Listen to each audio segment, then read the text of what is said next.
Alright, so I figure I'm not going to tease you guys and just do all the little stuff first. So let's get on with one of the bigger things in this set of junk I got. This is the Power Mac G4, one of the later Sawtooth models. I believe this is the Gigabit Ethernet model.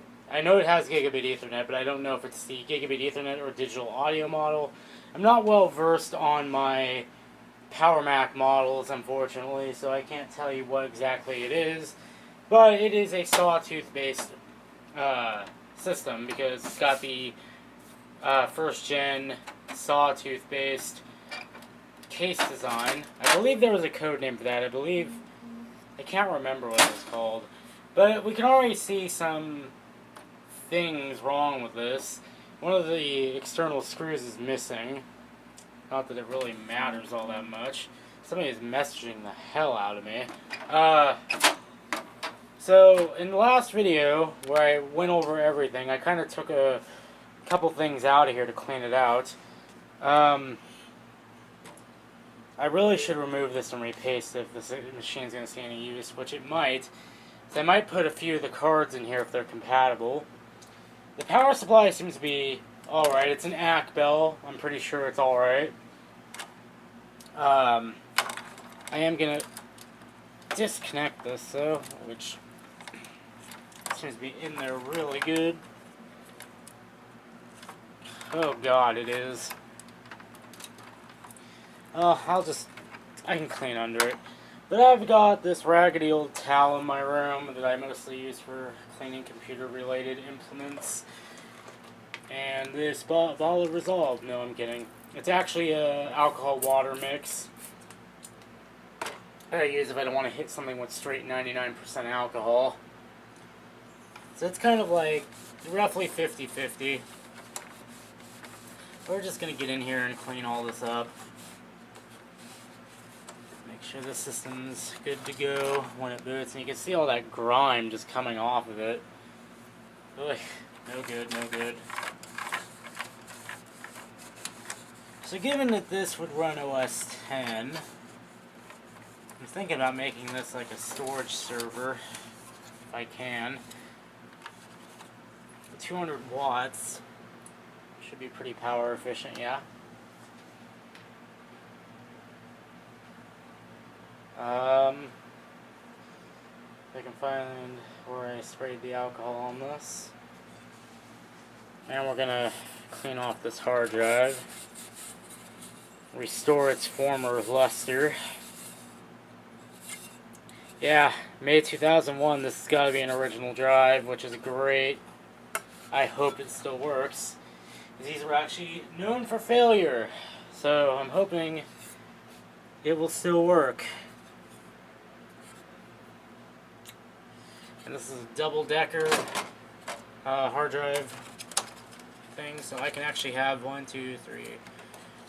I can have 4 hard drives in here, which would be great for a storage server if I had the means to make it that. But this would be quite a slow storage server, so it would be like for archival purposes. Plus I have an Airport Extreme behind me that can take a USB hard drive, so I should probably just connect something to that. Anyway, I am going to go behind us and not find my damn, well, I've got a scraper here, so you know what that'll have to do. We're just gonna get this. Oh no, I broke it. I broke it! I soiled it. These things have a death grip anyway, so I'm not worried about the one side of the holder being bust. So yeah, there's the battery. It is surprisingly not leaking. It might not even be original. That would be something.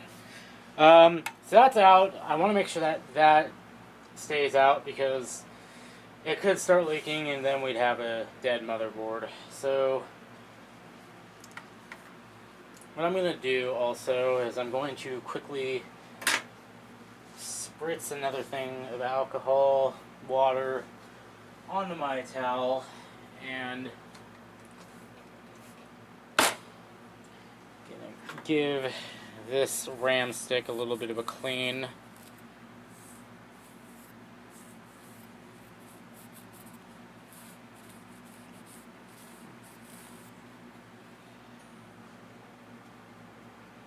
Because the contacts looked quite gnarly when I pulled it out last time. And it looks a lot better now. So let's get this bad boy in here. Now this PC100 RAM is quite hard to come by these days. So I don't see myself upgrading the RAM on this thing any further. Unfortunately. Let's get that video card out of here. Because that looks like it needs a nice clean too. I should have cleaned it when I pulled it out on the haul video, but whoops, just tapped the camera. Let's get, this thing has a weird retention mechanism that's really hard to push back.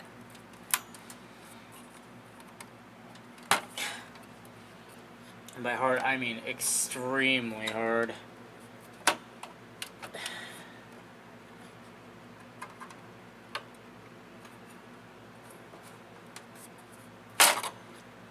So, again, like I said before, we've got this for ADC power. The back of the card is obviously pretty dusty, so we're going to take care of that. Just wipe it down.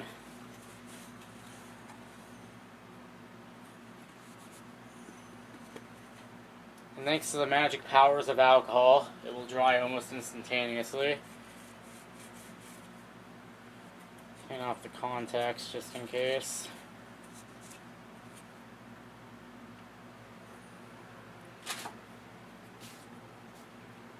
And wave it out a little bit.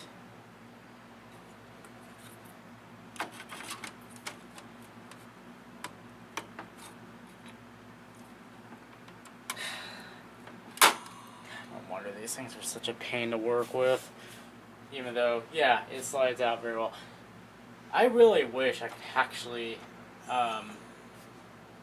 put my custom build parts in this, but it won't work with the Hyper 212. It just won't. I'd have to dream up some other cooling mechanism to get this to work. But pretty much that is it for the G4 as far as cleaning the internals go. Now we're going to put power to it and see what happens. If things go bang, boom, pop, or if it will run. So, I do have an HDMI cable. Pulled the wrong cable out. I do have an IEC cable right here. And behind me is my power supply. So I'm going to unplug my camera charger. And as UXW Bill would say, here comes the smoke test. That's encouraging. It did dim the lights a little bit, so that means it is pulling power. Let's see what happens when we hit the power.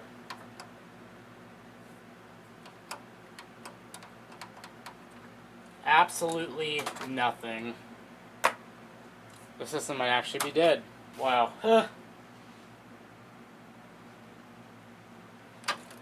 Close it up. Maybe this system is dead. That would suck. That would actually suck. So, it is set to 115, which is good.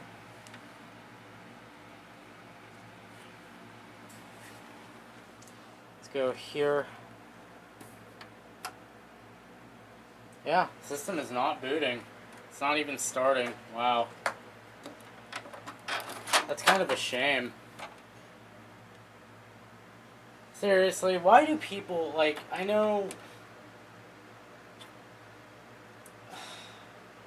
you need to get rid of this shit one way or another, but why do people donate this stuff to Savers? Like, seriously, Savers is not a place to dump non-working hardware. It really isn't. And that's what kind of pisses me off about my local Savers. Is like, you always find something interesting in there. Like, the time capsule currently holding my second monitor up. I found that there for like $5. I was happy about that. I got home and it was dead. Power supply had failed, and while you can easily fix that for like much less than a new time capsule is worth, it would just fail all over again. So I'm just like, nah. But yeah, this system looks very dead. Try tightening up everything here. Making sure nothing is loose. Give it one more go.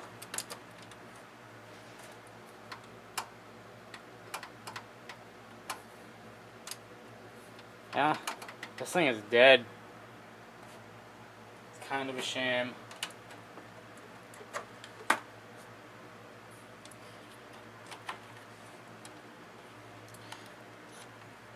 No, and if it were the RAM, it would actually boot, just not do anything past that. So, I'm not just so sure what to say about this thing. Trying to see what might be the problem.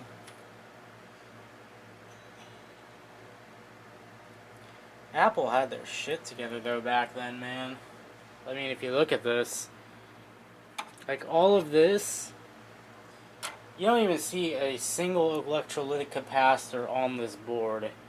It is all solid cap, all of it. Which is quite nice at the time. Then everybody went back to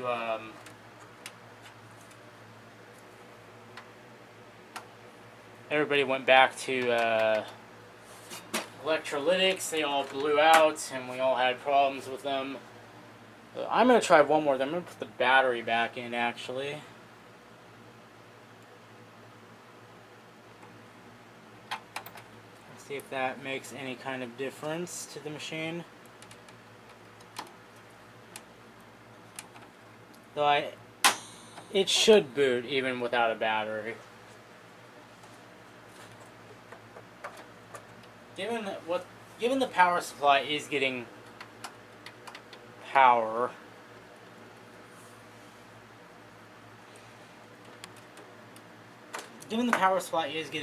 I can see that much. This thing really should be working, but it isn't.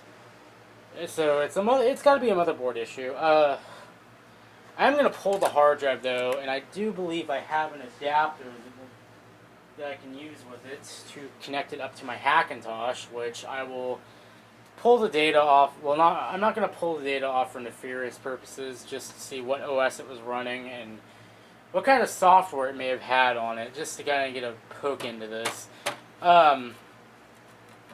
As for the rest of the machine, I might actually, if it can be done, though this case has kind of seen better days, as you can see here.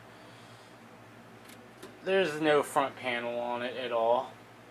And I'm not sure about anything else in here. The zip drive might be something interesting to poke at. But pretty much, this machine, yeah, I mean the case, I might do what It's My Natural Color is doing, if I can work it out and just throw everything in my custom build back in here. Would be quite an interesting little project, but I just can't see it happening because this case is in really bad shape. I might just have this as decoration or be my nightstand or something. Kind of unfortunate because, I mean, the Quicksilver I had a really bad power supply and it failed very badly. And that actually ended up working after I wired in a new power supply, so it's quite a shame this one kind of just fell on its face and died. So next up, we're going to take a look at the Acer computer that I had in the garage and see what that thing can do on the next video. So until then, I will see you guys later. So here's the second computer of the bunch. This is an Acer Aspire AST180-UA3A81B. Sorry if I read that a bit weird, but it's kind of hard to see from the side. The camera's picking up a lot more light than what my eyes are. So, yeah, I'm getting a bunch of messages from people. Anyway, let's get on with this. Go around here. Excuse me. It's a bit dusty in here because I just kind of blew this thing right off. I did the cleaning off camera so you guys didn't have to watch that. But here we can actually see some more information. This is actually a T180. Huh. Get your model numbers in line, guys. So I'm guessing there's this little Acer logo up here, which would have been for, I guess, some USB ports if you had a model equipped with them. This one doesn't, so yeah, pretty much. Quickly minimize that window, and we're gonna look at this. Bring this down so we can get a look inside. So this is powered by, this is, I believe, a 200 watt power supply. Could be wrong. 250 watt power supply right here. AMD Athlon 64 single core, which makes this thing pretty damn useless. Power supply, don't even think that's 24 pin. Yeah, it's 24 pin. With a 4 pin going out here. You got a SATA connector. There's no hard drive in here, so we really can't do much with it yet, but we can at least see if it powers up. IDE channel with no IDE cable, which that's easily fixed. IDE CD-ROM drive, useless. I do have a stick of RAM that actually came out of this machine, but it's only 512 meg because whoever had this machine robbed it of its RAM. Well, most of it at least. So that's in there. Now we're going to do the unthinkable and actually try to power this thing up. If it fires up, everything starts spinning, we'll connect the video cable and see what that gets us. It only has VGA though, so I'm going to have to find my VGA cable and connect to one of the monitors behind me and see what it does. So, here we go, and again, as UXW Bill would say, smoke test! Move my hands away in case it decides to blow up on me. Seems to be... Wow! Seriously? 2 for 2, wow. Wow. Are you kidding me? It's dead. It actually is dead. Wow. Wow. So you're telling me that all this hardware that was destined to go to a thrift store because it was going to go to Savers, like I said a couple videos ago, because you'll be seeing the G4 video by the time this one goes up. You're telling me that this hardware was destined to go to basically a thrift store when it is knowingly dead. Real nice, guys. Real nice.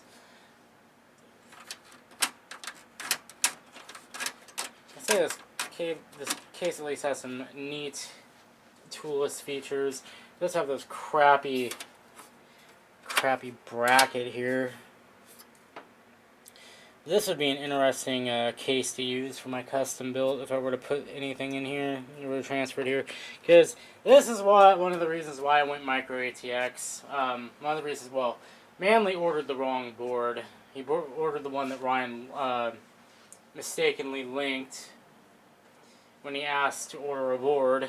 So, this is the reason I stuck it out, because, like, I get freedom with where I want to put my hardware. Like, if I had a full ATX, I wouldn't be able to, like, put the hardware in here just for the, you know, the lulz, basically. Whereas, now that I have micro ATX, I can pretty much put my, my parts wherever they may go. So, I'm actually going to roll this into the G4 video, now that I think of it, because a double failure, man. Just a double failure. I don't want to like release two separate videos and have them both be, oh, this didn't work, so But I am, yeah, this thing is dead. And I don't expect the custom build that I got my hands on will be able to do anything either. So, this is actually going to be a computer mega video, because I'm going to go grab the Dell now, and we're going to see what that thing tries to do. I can already smell the fail coming from a mile away. We're going to grab some more light, though. Some more light is always nice. This is the Dell Floptiplex, I like to call it. SATA cable. We're just going to get rid of all the unnecessary jank in here. That's nice. Hey, a SATA adapter. I'll take that. It's nice to have. Just going to remove all the unnecessary junk in here, because this, even if this thing does manage to get back onto me, it's really not worth the repair. Okay, we got bent IDE, power supply, and I also don't have RAM for this thing. Well, I do, actually, I think I do have RAM, but this would go to the CD drive if there were one in here. There isn't, so that is irrelevant.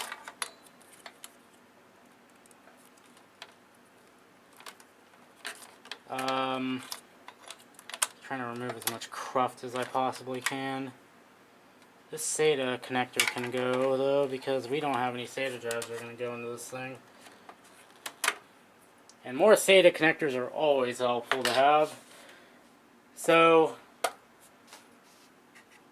blower appears to still work, even though it is heavily encrusted by dust. That's going to be fun to poke at. But pretty much we're going to flip this thing right around. Let's see what happens when I plug it into power. If I can go bang, pop, boom. But who knows what'll happen. Whoa, that kind of surprised me there for a minute.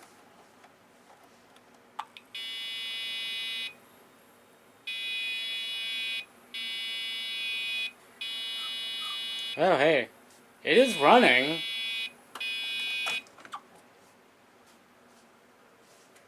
I'm gonna go grab some RAM. Maybe it'll actually try to boot. Alright, we're back and I've got RAM. So let's see what actually happens when we try to get some in here.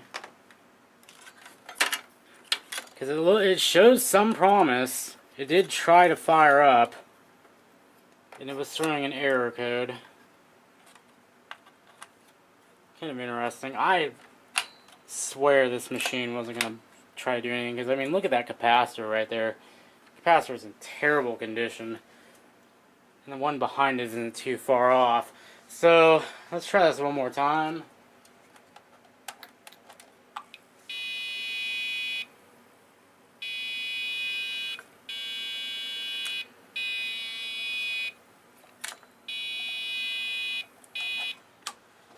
That's not a good sign either. The power supply is boned, I can tell you that much, because the fan is not turning. But because this machine is relatively in a state of unknown, we're going to pull it apart a little bit and see what we can find in it. Plus, I'm kind of curious as to what lies beneath. Not trying to...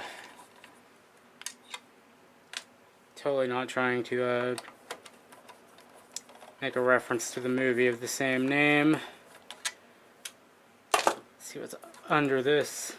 Oh, it's not terrible. Not terrible at all. I was expecting horrors beyond horrors. Can I get this turbine fan out? Not that I really care about keeping this. Dell, your processor mounting systems are bad and you should feel bad. It's that one.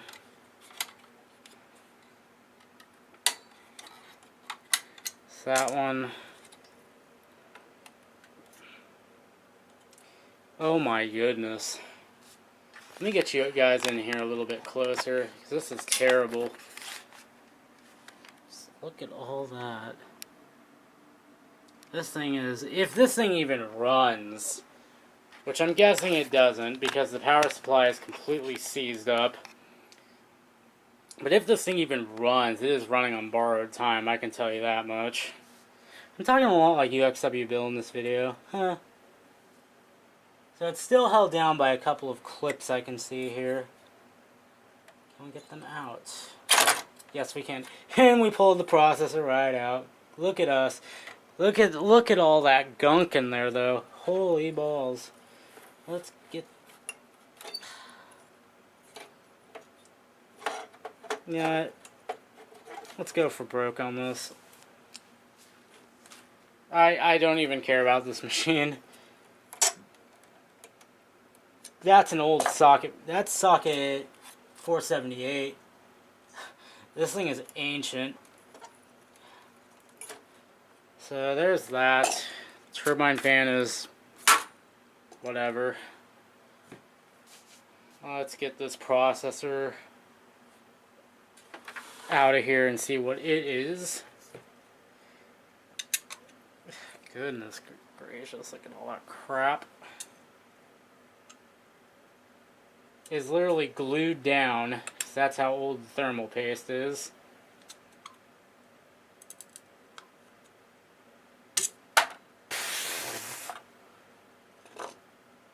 And of course, I cannot make heads or tails of that. So we'll be right back. I'm going to clean all this up. Because my god, this is a mess. So I busted out the 90% for this stuff. Because that stuff was on there good. But this is a Celeron from 2002. This thing is pretty much garbage and useless and whatever bad words I can think of for it. So, that thing is probably going to get the same treatment as the old AMD Athlon 64 from a while ago got, which was making it into a processor keychain, because that's pretty much all it's useful for. It's a single core Pentium 4 based Celeron. The Pentium 4 has already run terrible enough. Celerons are on a whole nother level. As far as what's going to happen to the Dell, it doesn't even have a COA on it, so I can't really use a license off of it. I mean, it would only be for XP, which, screw XP with all due respect. So, it's pretty useless. I'm just going to strip it of everything useful. Get the power supply out of it, strip that of all of its wiring, because I can actually use that in projects. Strip the screws out, use those for case screws in my custom build. Keep a stock of everything. Just get everything useful out of it. The case is still useful, but I don't know what I'm going to do with it. So, we're going to go grab the last computer in the setup, or in the series here, and we're going to have a look at it and see what we can find. Here's the final computer of the bunch. This is some custom built that was left there. Seems to have a full suite of parts. The motherboard actually has some pretty useful implements on it. Or not the motherboard, the power supply, like this Molex splitter, which would be useful, will be useful in my custom build, because I've actually lost one of the Molex connectors. This little thing, which is highly useful for older or newer systems. Actually, it's be useful for using a newer system with an older but capable power supply, because this brings a older power supply up to the 24 pin standard, because you can see here you got the 24 pin, and you got this running into it to kind of help with, well, in this case, yeah, this actually converts from 20 to 24 pin straight up. And if you have one of those oddball motherboards that takes additional power via Molex, it's got you covered there too. Kind of interesting how that works. I've never dealt with a motherboard that has had that. Capacitors seem to be okay. No, I lied. These are bulging. These ones are starting to blow, so I lied. This is an interesting cooling system mount.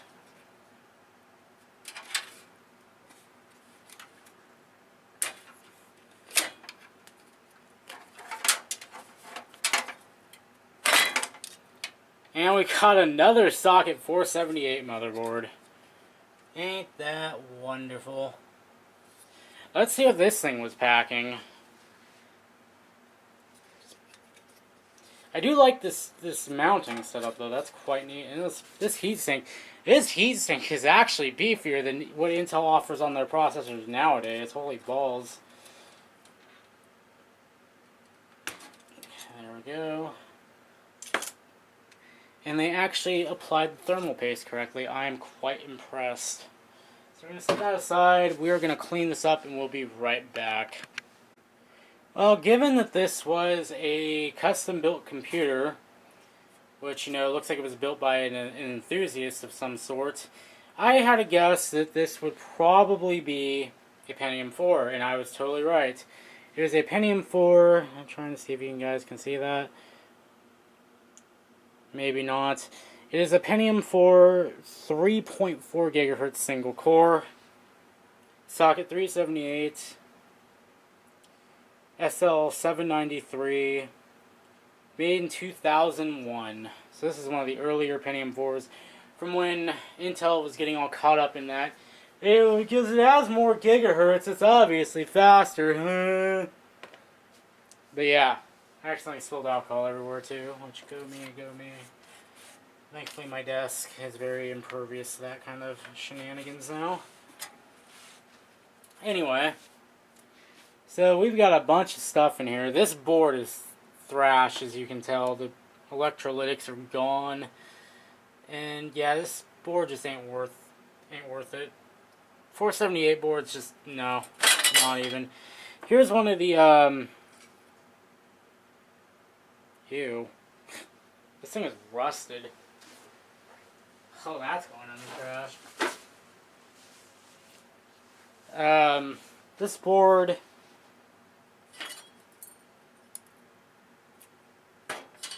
it's just gone. Not worth it. Power supply is a really short 20 pin though, which is kind of interesting. This is an Aztec power supply. I kind of found that interesting because I haven't seen them for many years. Like, since the old Mac age. But this motherboard is essentially held in by nothing. Oh my, wow. Really?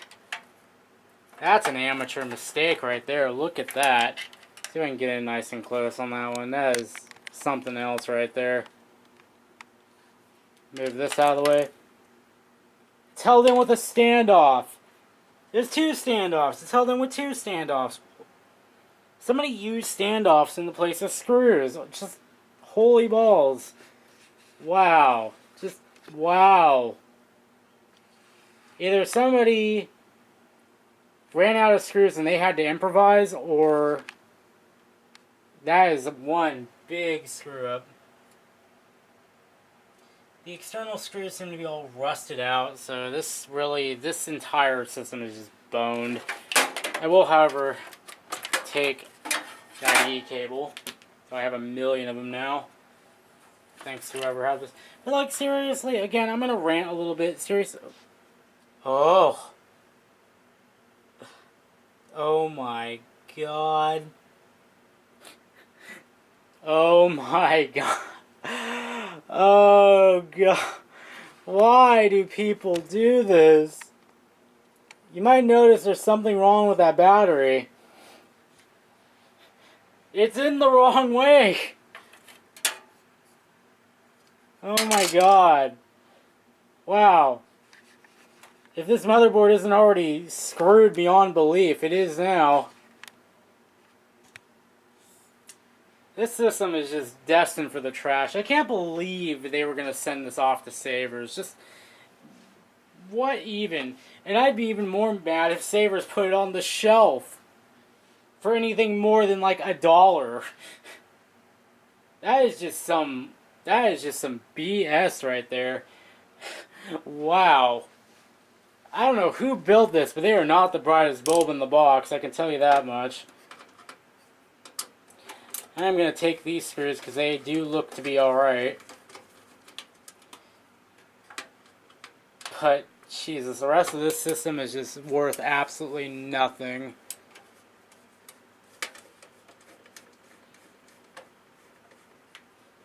Well, not implying it had any worth to begin with, but man.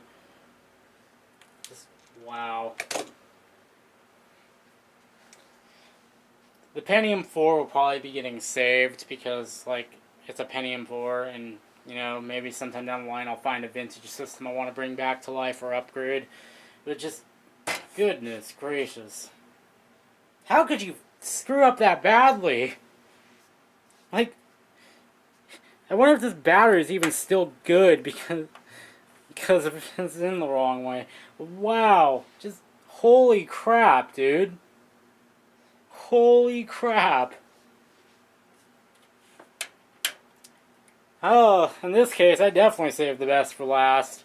This system is just, whatever, it's gone. So, that's pretty much it.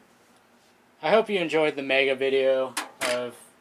I know some people are like, we love it when you do a long video. It's good to sit back and watch. And I hope you enjoyed this one because it actually went on a bit longer than I expected it to. So, anyway, I need to go stop laughing now. This is terrible. But I'll see you next time. Hopefully we'll be testing out the printers and... Well, I would test out the cards, but I can't because I don't have a system that can use them. Alright, well, I'll see you guys later.